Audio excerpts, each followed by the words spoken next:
Hey, Trish, I think our friends and family have come. Now, come on, Trix. You're supposed to let me know when they come. Hey, y'all, come on in here. We're about to get ready cooking, here in my country kitchen. Come on. Trixie, you're supposed to alert me to somebody at the door.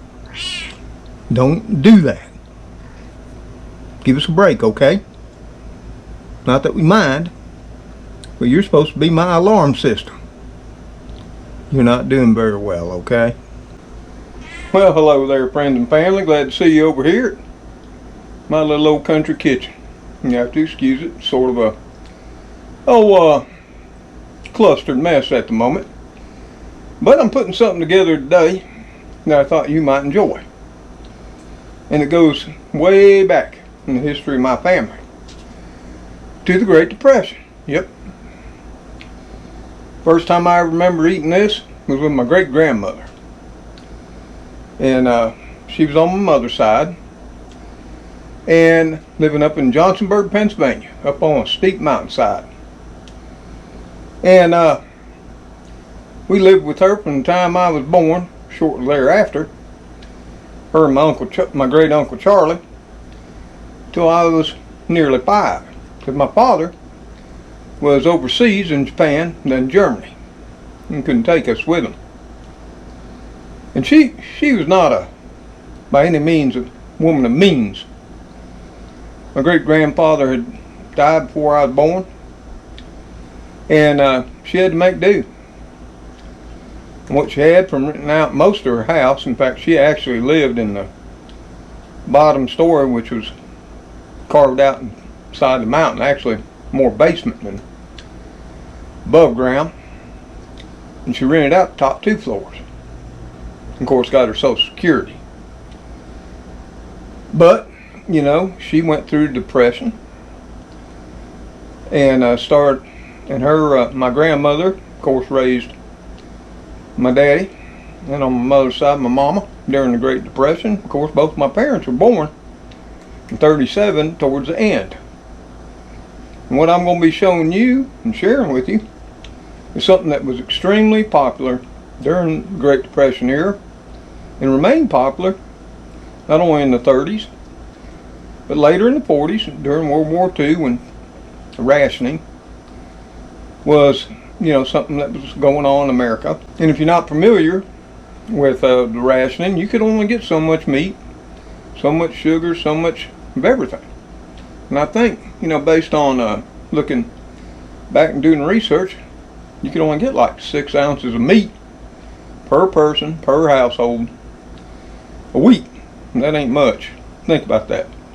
Not when, all these fast food restaurants have quarter-pound burgers.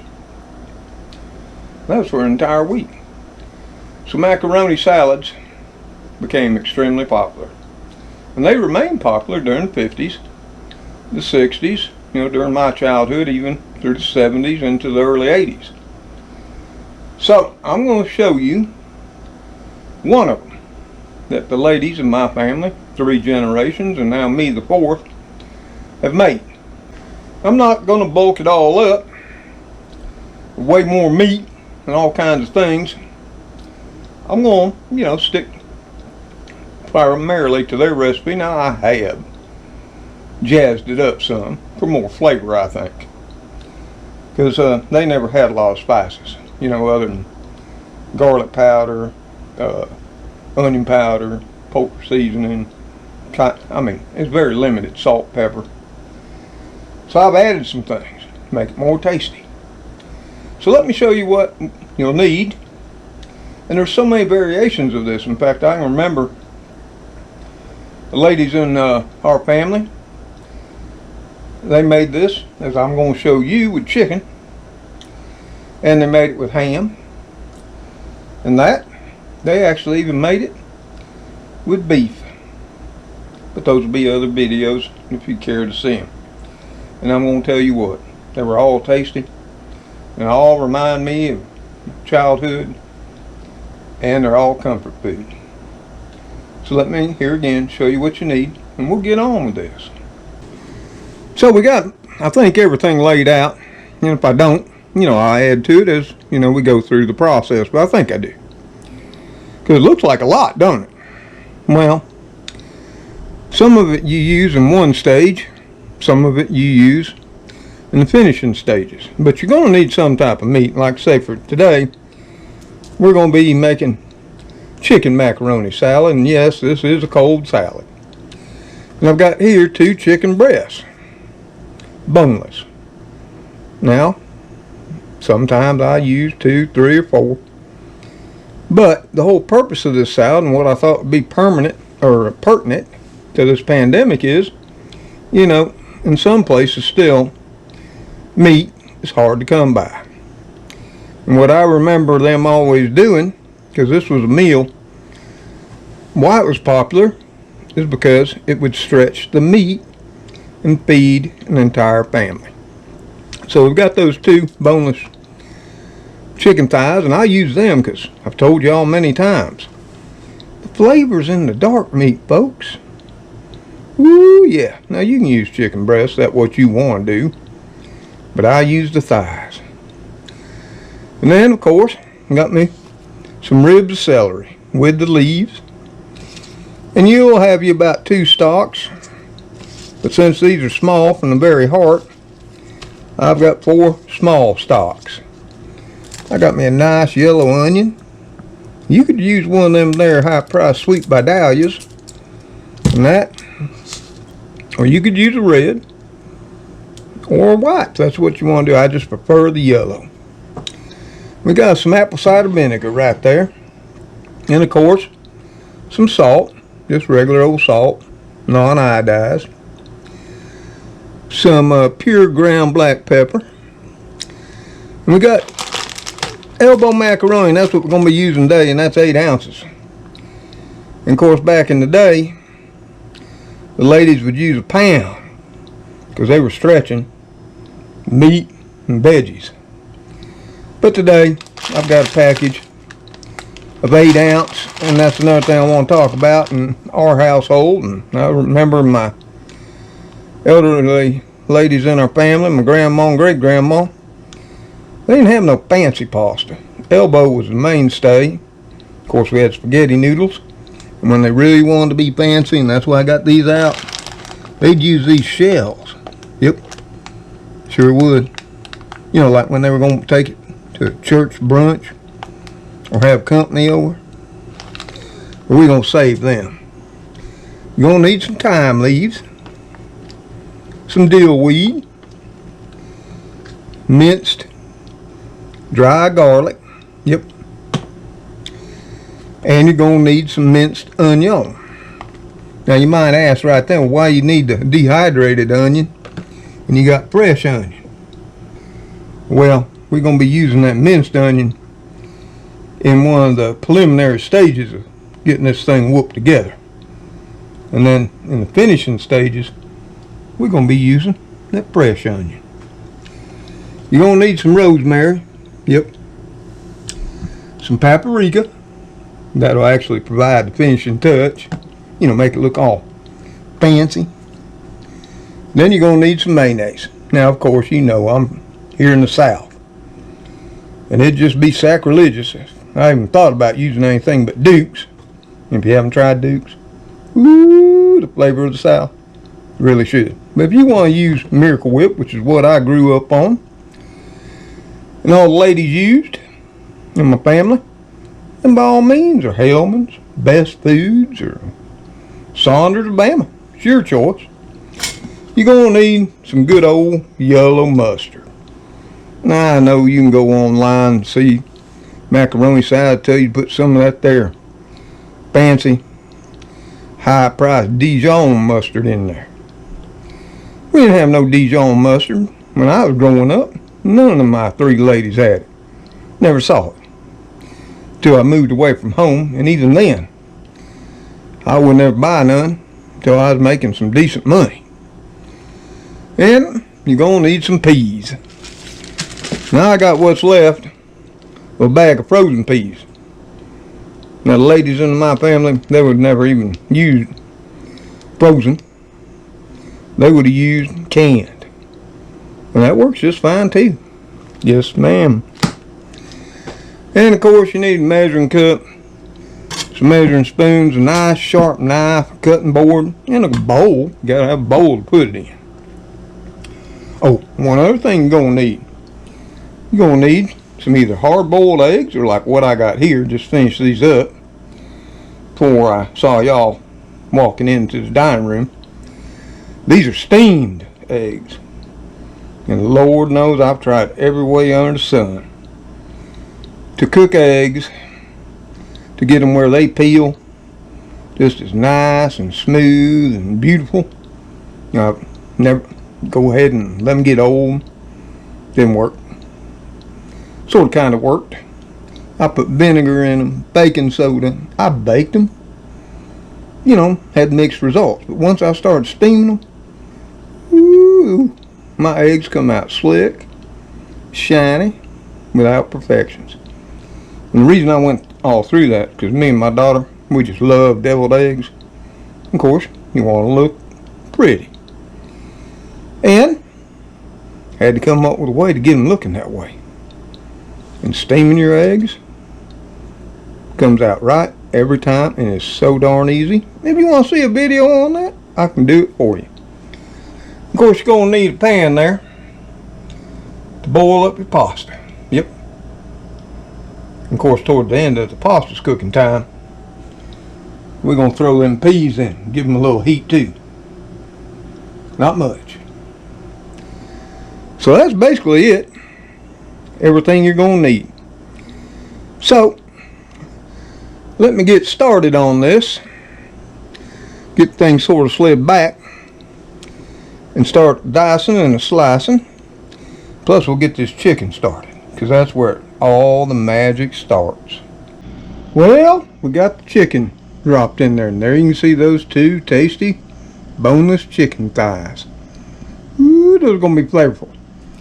And we went ahead and filled up our little old pot here, which you might be looking at now, saying, it's all a big pot, just 2 chicken thighs. Well, we could have put 4 in it, but we're skimping on the meat, just like it did back in the Great Depression. And now, why are we using a bigger pot? Well, I'm going to tell you something. I had an epiphany back about 20 years or more ago. And that was, we're going to cook this chicken down. What's going to happen? Those juices and fats and all that going to come out of that chicken, along with the spices we're going to start throwing in it to flavor that chicken. And then we're not going to dump that broth and water down the drain. No, we're going to save it till we're ready to start boiling up our macaroni and getting our peas cooked up a little. Oh yeah. So that flavor from all that chicken, whether it's 2 chicken thighs or 4 or a couple of breasts or whatever, are going to also flavor our macaroni. Yes, sir.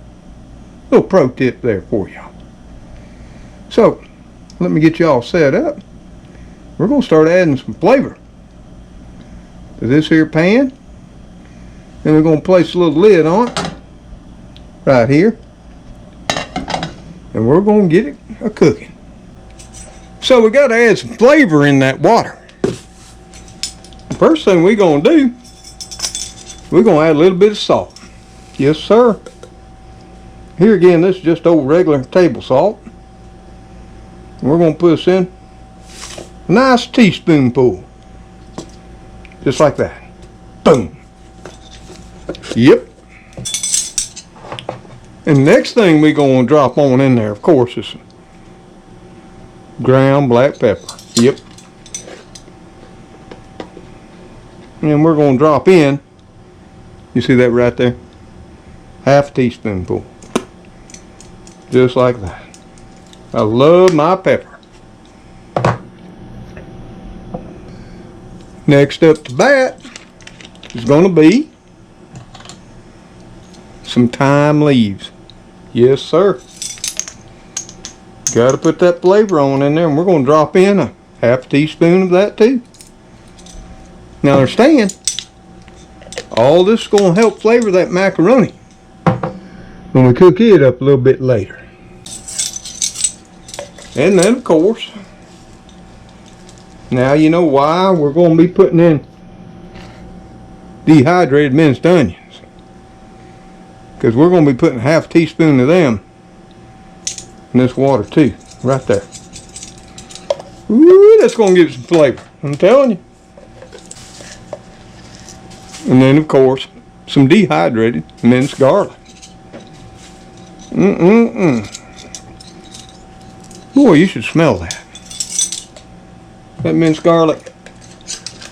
Ooh, it smells so flavorful. So that onion. No, thyme leaves too. So I already know there's going to be some flavor in there. Now next what we're going to do, and I'm a little bit slack on my rosemary. I got a bunch in this here bottle, but this is a grinder. So we're going to have to grind it on in there, and we're going to be putting in about, I'd say, a half teaspoon or so. And here's the thing. Once you do this, and that, it don't got to be precise. You know, a little more, a little less. Ain't going to make it no different.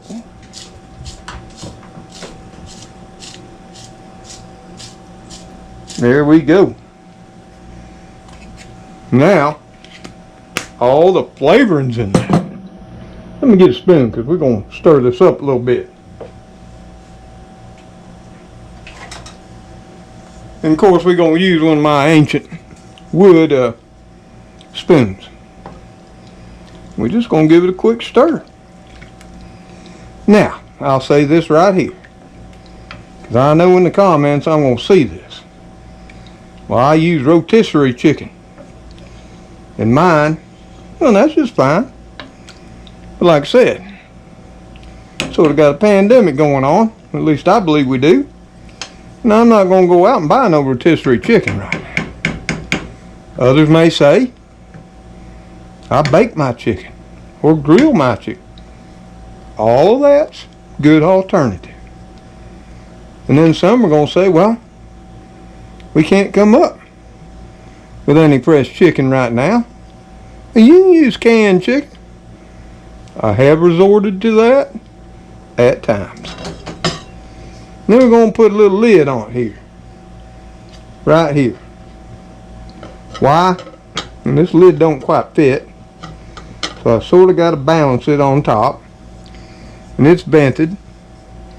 But trust me, this lid, it helps it come to a boil a lot faster. Yes, it does. You see, it's sort of pain because it don't quite fit my pot, but you use what you got, right? We ain't fancy here in the little old country kitchen. So what we're going to do, we're going to let that come up to about a medium boil. And then we're going to start our timer at 1 hour. Now it's important to note, you want to let it come up to that boil before you start your timer. And I'm going to tell you what, those spices and herbs we threw in there and that chicken, oh, it's going to fill this house with the smell of flavor. And old Trix will be whining. You'll hear it later on. She's going to be wanting some chicken. I just happened to have some that I cooked the other night in the fridge. And that's part of the reason I'm having to cook some more. She just wouldn't let me be and kept hassling me until I cut up a chicken thigh or two, and then there I was. I didn't have enough to do this. But it was a good thing, because now I can show you just exactly how I do it. So we're going to leave it right here with all that flavor in there. So that come up to a boil. We'll set the timer for 1 hour. And when it's done, we're going to take it off, let it cool some, set it aside to get all nice and diced up and ready to start incorporating it in to our salad. But while that's going on, dicing up the chicken, the veggies, you know, that celery, that onion, and mixing up our dressing, because that's basically what happens. With the mayo, the mustard, the apple cider vinegar, and what have you, along with the spices we'll be adding then, macaroni will be cooking in the same pot, in the same water.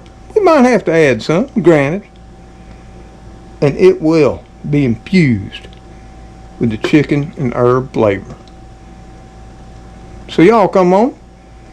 Let's sit down for a minute in the den, chit chat, and we'll come back. And that old timer starts going off. I thought I heard the timer going off. That means the chicken should be ready. Yep, that one timer's going off right now.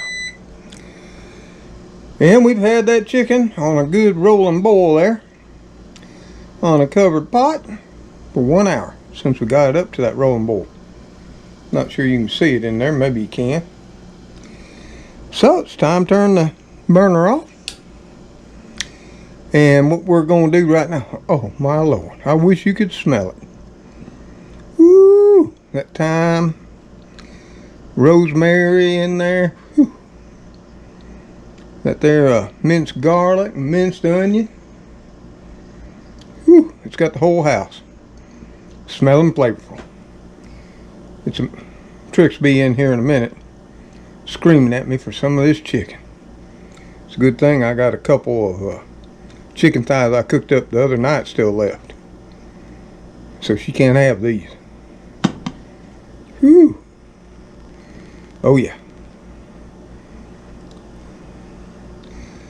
We're just gonna let this cool off a little bit. And you can see all those spices and herbs in there. Yep, like I told you, we're going to use the same water to cook up our elbow macaroni and give those peas a little bit of cooking time too. And I'm going to tell you, if you've ever had one of these salads where you can still taste the macaroni in the macaroni, you save your water. Cook your macaroni in it, you'll never have to worry about that again. This just makes it so much more flavorful. So we'll let her cool off a bit, and we'll start to getting that out and giving it a good dice. Got all the veggies all diced up, the eggs. We'll be ready to start putting this together. I just can't wait. So y'all, we got our water coming back up to a rolling boil. Yes, we do. You can see it right there. So now we're ready to start cooking our macaroni. And remember, this is that water. Uh-oh, lost one. This is that water we cooked the chicken thighs in earlier. We're just going to dump in our macaroni right there. Woo, we're going to let it cook in all that seasoned and chicken flavored water. We're just going to give it a nice stir right there. No need to do anything else, because it's got the salt and pepper in it, the thyme, the rosemary, garlic and onion, plus a little bit of chicken fat. And there we have it.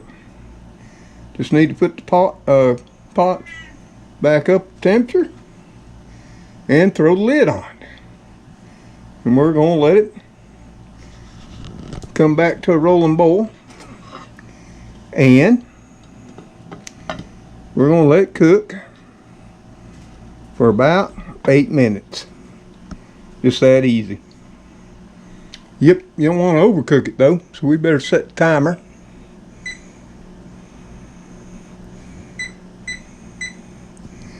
And that, got our timer set. And I've already got everything all chopped up. So let me show you. So here we have it. Yep, been busy. I went ahead and chopped up those two boneless chicken thighs. And you want to chop them small, Because the whole point of this dish is to stretch the meat.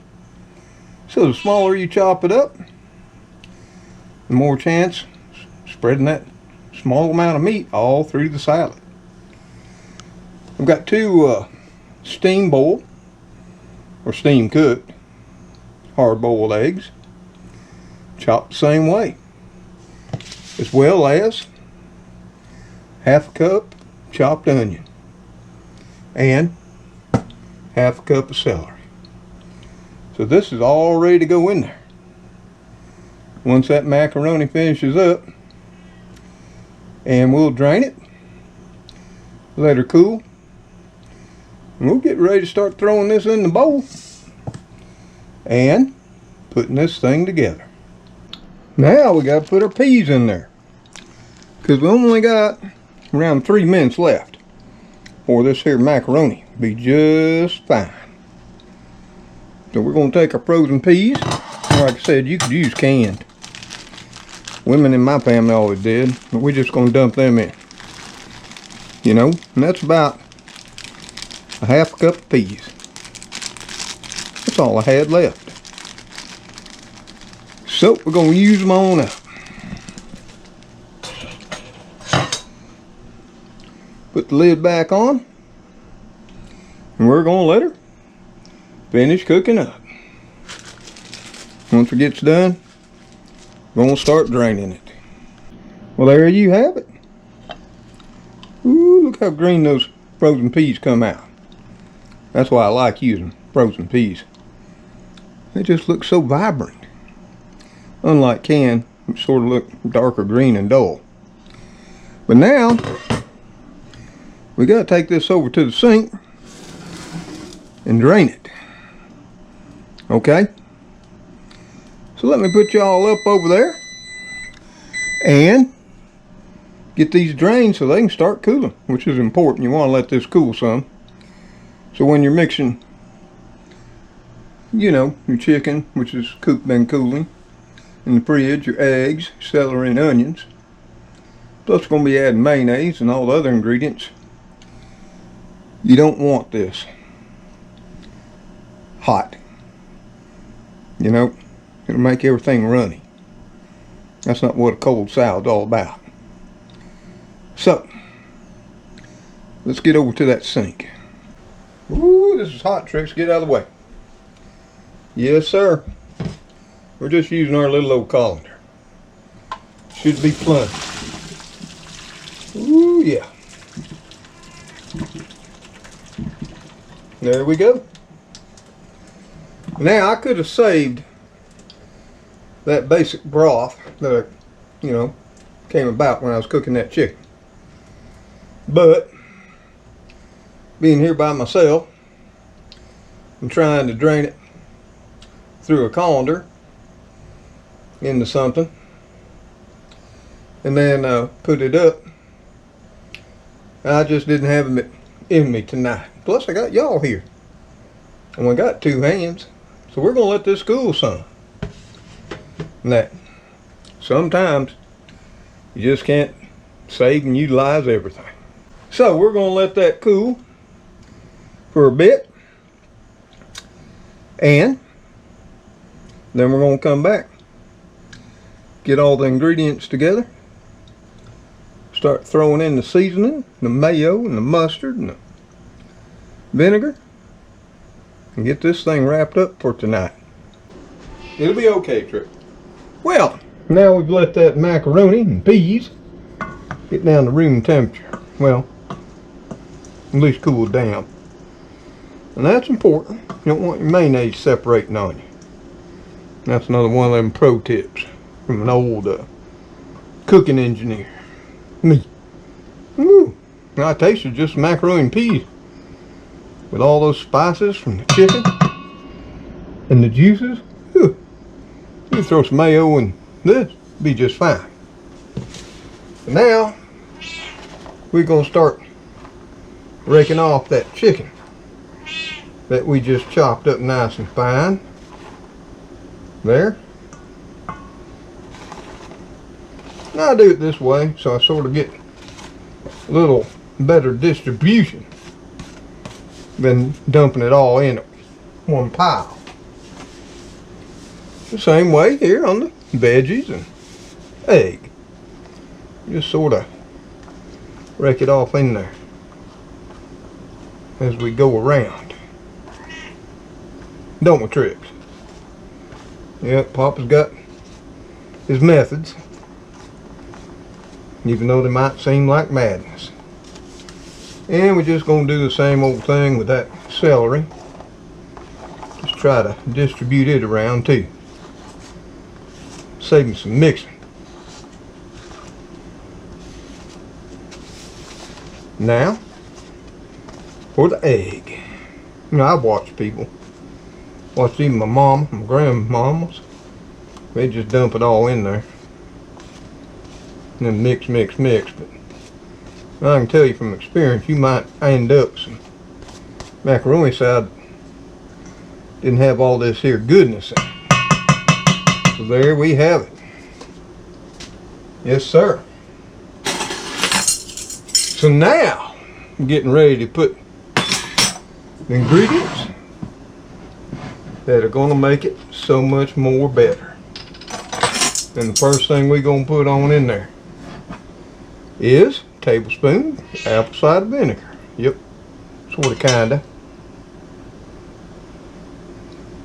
Now I'll tell you about all these things we're putting on in there now. Once we get it all mixed up and everything, we can always add more.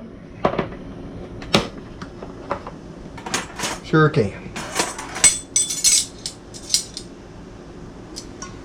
And now we're going to put us in just a 1/4 teaspoon more of that pure ground black pepper. Now you might think, well, that ain't much. Well, that macaroni's already seasoned up pretty darn good. Trust me that. That's why you might want to taste that before we start dumping some more in. And then we're going to add some salt. And for now, we're just going to put us in another 1/2 teaspoon. Yes, sir. Right, Tricks? That's where people mess up. You can always add more after you get it all mixed up and incorporated. But I don't think there's a way to get it back out. No, sir. Now, if we'd just boiled that macaroni in just plain water, we'd probably increase this, double it. Here again, by another 1/2 teaspoon of thyme. That just works so well with the eggs, the celery, and the macaroni. Not to mention that chicken. If you can't already tell, this is going to be tasty, folks. And we're going to put us in just a touch of dried dillweed. Oh yeah. Yep, about a 1/4 teaspoon for now. It don't seem like much, but good fresh dried herbs, they can be strong. And I can tell you right now, that dillweed, whoo, smelling good. Not gonna put no more rosemary in it. We had that in the cooking water. Now, that's all of our dry ingredients except for the paprika. And the paprika goes last when we get her all mixed up with the mayo and the mustard, which I got to get out of the fridge. Tricks, why didn't you get out the mayo and the mustard? Don't sit there and make excuses. Tricks, we're getting a little slim on the old mustard. So why you ain't doing nothing, go check the pantry. So for the mustard, we're going to add in about a tablespoon. I ain't going to worry about pouring it in a tablespoon and then putting it in. I'm just going to sort of do it by feel. Yep, Tricks. I'm telling you. Getting slim on the old Heinz mustard. And if you don't like mustardy taste, you could back that off a little bit. Maybe a half tablespoon. And the final bit of goodness to go on in there is, of course, going to be the Duke's mayonnaise. And that's another thing you got to watch out for. Putting too much mayo, and then it's sort of a runny, sloppy mess. And I'm not going to measure it, I sort of know. I'm going to put me in a dollop right there. And I think I lost some on the counter.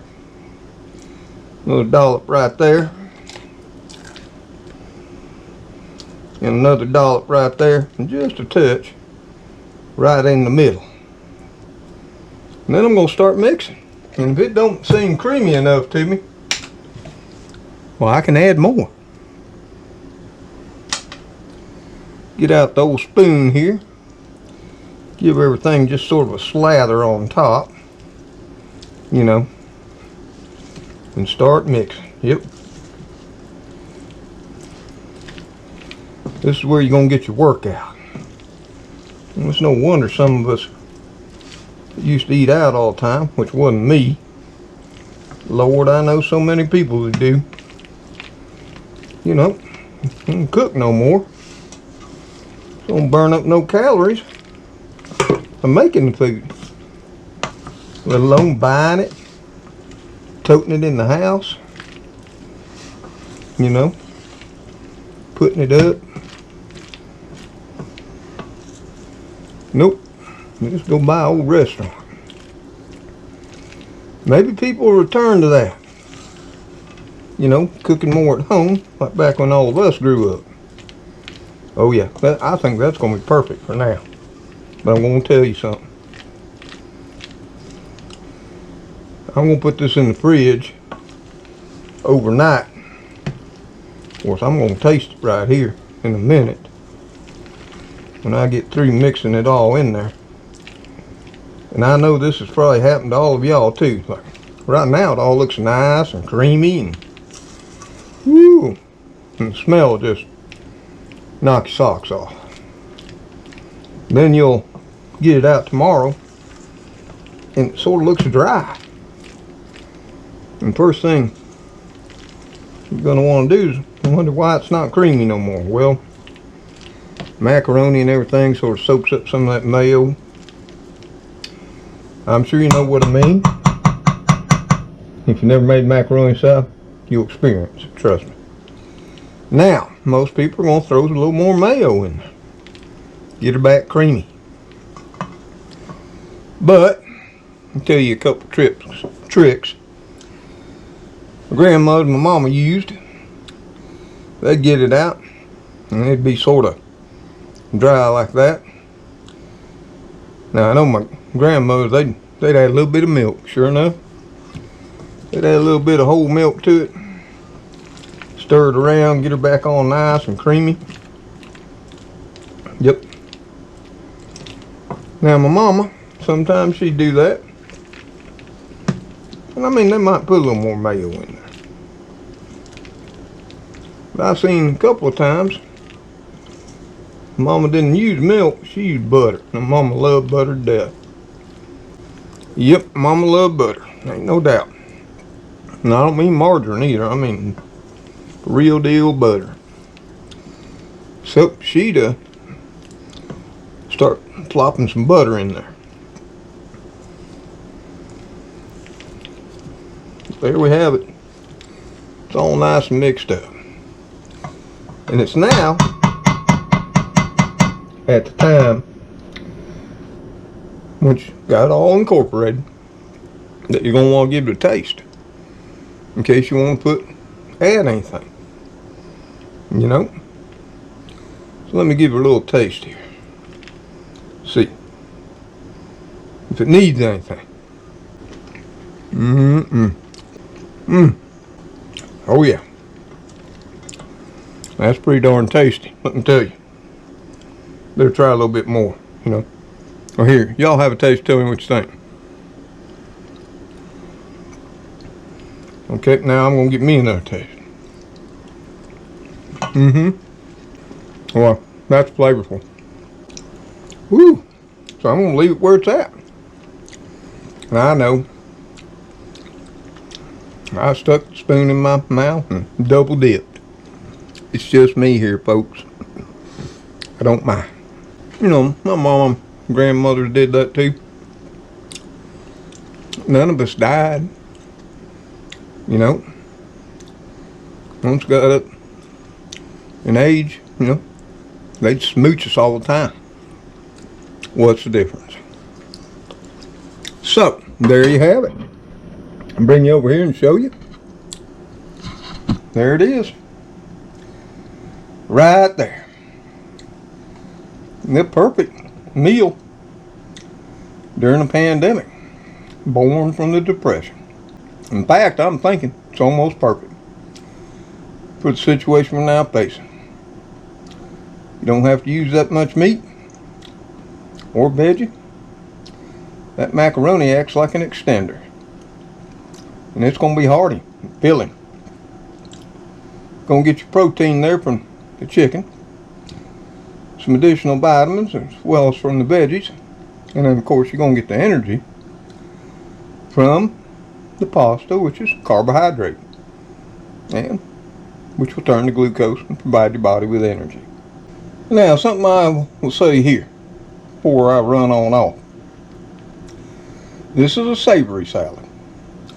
If you'd like a little bit sweeter, like diner salads, or that stuff you get in the tubs at the supermarket, you can add in a little bit of sugar or a little bit of honey. Your preference. But I like savory over sweet. So y'all, I hope you enjoyed visiting with me a while in the Old Country Kitchen and helping me out putting together an old family recipe that the old country engineer jazzed up over time. It's a darn fine salad. And you was looking at my lunch for the next few days. Yes, sir. And I sure am going to enjoy it. And I hope maybe you'll try it too. So until me and Old Tricks and the Kitty Crew see you on the next video, y'all take care out there. Stay safe. And may God bless each and every one of you, your families, and your loved ones. And please take the time to pray for all those that are now suffering in the aftermath of the war, whether it be Louisiana, Texas, Arkansas, or where have you.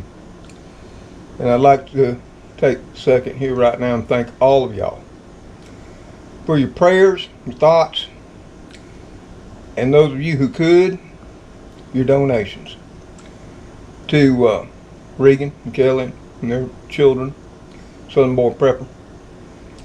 And those who just are not financially able, your prayers and kind thoughts are just as good. Never feel bad about that. So, we'll see you on the next one. Goodbye for now. Tricks, you want to say goodbye to the friends and family? Tricks. What? Okay. At least you said goodbye. Right? I'll get you some chicken. I still have some in the fridge hid away, okay? Wait a minute, don't attack me.